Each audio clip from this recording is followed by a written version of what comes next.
আমি যদি মন্ত্রী হতাম, বেড়াতাম বডিগার্ড ছাড়া বুক ফুলে। দুর্নীতিবাজদের ধরতাম আমি, ঘুষখোর অফিসার যেত জেলে।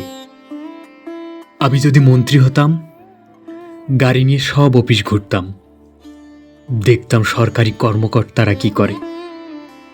ব্যাংকের টাকা পাচারকারীদের ফাঁসিতে দিতাম জনসম্মুখে ঝুলে। আমি যদি মন্ত্রী হতাম, হাসপাতালে প্রথমে যেতাম, শুনেছি ডাক্তার অভাবে ও রোগীরা সব মরে। আমি যদি মন্ত্রী হতাম, রাজনীতি প্রতিহিংসা সব হাঁটিয়ে দিতাম। নেতারা বলতো জনগণের কথা, আঙুল ফুলে কলা গাছ কেউ হতো না। আমি যদি মন্ত্রী হতাম, সবার আগে দেশ বাঁচাতাম, জাপানিদের মতো কর্মঠ জাতি গড়ে তারপর যেতাম বিশ্রামে।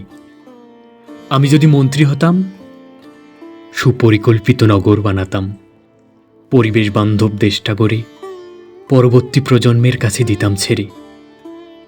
আমি যদি মন্ত্রী হতাম, কারখানা, গার্মেন্টস, ফ্যাক্টরি সব জেলায় স্থানান্তরিত করতাম, হাতের কাছে পেতে থাকতো না ঢাকায় পড়ে।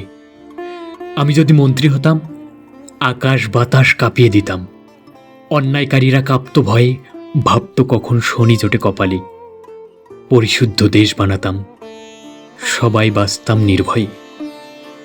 আমি যদি মন্ত্রী হতাম, নিত্য প্রয়োজনীয় দ্রব্যের দাম কমাতাম, সুলভ মূল্যে কিনত বাজার, যতটুকু পরিবারের প্রয়োজন সবার, দেশটাকে ভরে দিতাম সুখে। আমি যদি মন্ত্রী হতাম, সুদখোর মহাজনদের কঠিন বিচার হতো, মাদক দিতাম তুলে, সন্ত্রাসী আর দেশদ্রোহীদের জন্য আদেশ দিতাম, প্রশাসন গুলি করে দিত তাদের মেরে। চাঁদাবাজি বন্ধ হতো, মানুষ খুনের বিচার হতো, ধর্ষণ মামলার ফাঁসি হতো, ফেলানি হত্যার কঠিন জবাব হতো। হিন্দু মুসলিম বৌদ্ধ মিলেমিশে এক হতাম আমি মন্ত্রী হলে।